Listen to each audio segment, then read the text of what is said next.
બનાસકાંઠા લોકસભાની ચૂંટણીના ફક્ત 15 દિવસ બાકી છે ત્યારે ઉનાળાની ગરમી સાથે ચૂંટણીનો ગરમાવો પણ જોવા મળી રહ્યો છે। ભારતીય જનતા પાર્ટીએ નક્કી કરેલ 26માંથી 26 બેઠકો જીતવાની તનતોડ મહેનત ઝુંબેશ હાથ ધરવામાં આવી રહી છે અને ઠેર ઠેર ચૂંટણી પ્રચાર પણ જોવા મળી રહ્યો છે અને મોટી સંખ્યામાં કોંગ્રેસમાંથી લોકો કેસરીઓ ધારણ કરી રહ્યા છે। ત્યારે આજે ધાનેરા વિધાનસભા વિસ્તારમાં કાર્યાલયનું ઉદ્ઘાટન કરવામાં આવ્યું હતું। આ પ્રસંગે બનાસકાંઠા લોકસભા ઉમેદવાર ડોક્ટર રેખાબેન ચૌધરીએ રિબિન કાપી કાર્યાલયને ખુલ્લું મૂક્યું હતું। આ પ્રસંગે સાંસદ પરબતભાઈ પટેલ ભાજપ અને કોંગ્રેસના રાજની વ્યવસ્થા સલામતી વિકાસની તુલના લોકોને સમજાવી હતી અને લોકોને પાણી માટે નહેરનો પણ પ્રશ્નનો જવાબ આપ્યો હતો।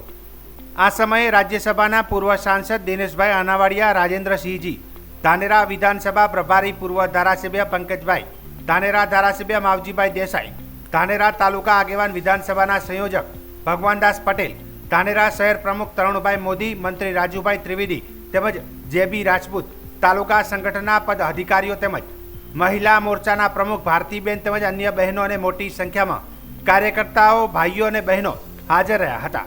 આ પ્રસંગે દરેક કાર્યકર્તાઓએ પોતાના બૂથ પર સંપૂર્ણ રીતે વોટિંગ થાય અને મોટી લીડ મળે તેનું ધ્યાન રાખવા તેમજ મોદીને ત્રીજી વખત વડાપ્રધાન તરીકે દેશનું સુકાન સંભાળવા કિંમતી વોટ કમળને અપાવી મોટી લીડથી ડોક્ટર રેખાબેનને જીત મળે તે માટે કાર્યકર્તાઓને મહેનત કરવા પર ભાર મૂક્યો હતો। આજે ધાનેરા નગરપાલિકા કોંગ્રેસના પૂર્વ કોર્પોરેટર ગણેશભાઈ જીવાભાઈ પટેલ તેમજ તેમની સાથે મોટી સંખ્યામાં ચૌધરી પટેલ સમાજના લોકોએ કેસરીઓ ધારણ કર્યો હતો અને ધાનેરા શહેર અને તાલુકામાં ભારતીય જનતા પાર્ટીનો ધીમે ધીમે રોજબરોજ ગ્રોથ વધતો જોવા મળી રહ્યો છે। આ પ્રસંગે ઉમેદવાર રેખાબેને પણ કાર્યકર્તાઓને આજથી જ કામે લાગી પોતાના બૂથ મજબૂત કરવા તેમજ નરેન્દ્રભાઈ મોદીના હાથ મજબૂત કરી એક કમળ બનાસકાંઠામાંથી નરેન્દ્ર મોદીને અર્પણ કરવા વિનંતી કરી સંબોધન કર્યું હતું। આ પ્રસંગે મોટી સંખ્યામાં ભાજપના કાર્યકર્તાઓ, સ્થાનિક લોકો ઉપસ્થિત રહીને કાર્યક્રમને સફળ બનાવ્યો હતો।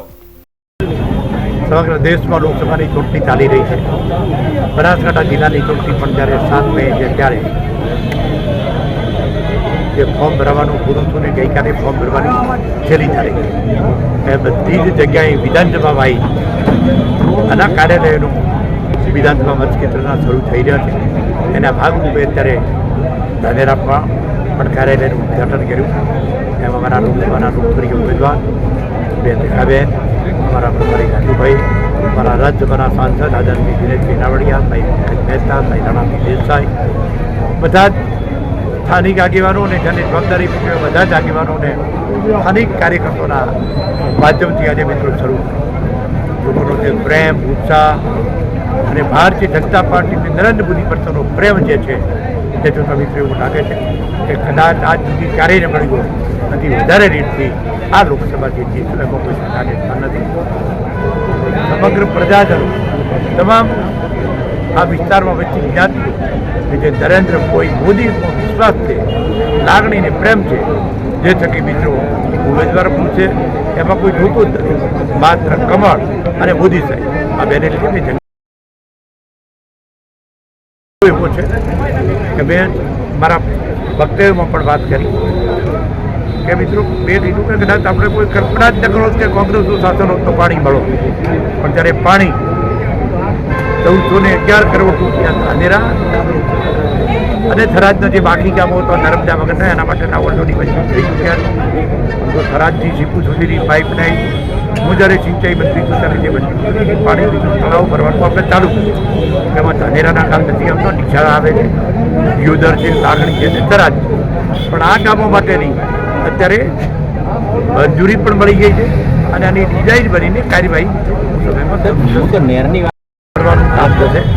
નેર અત્યારે હાલ મારો ખ્યાલ એવો છે કે નેર ક્યાંયથી આવે એમ નથી, પણ પાણીના રિચાર્જ માટે, ઇરિગેશન માટે તળાવો ભરવાનું કામ થશે।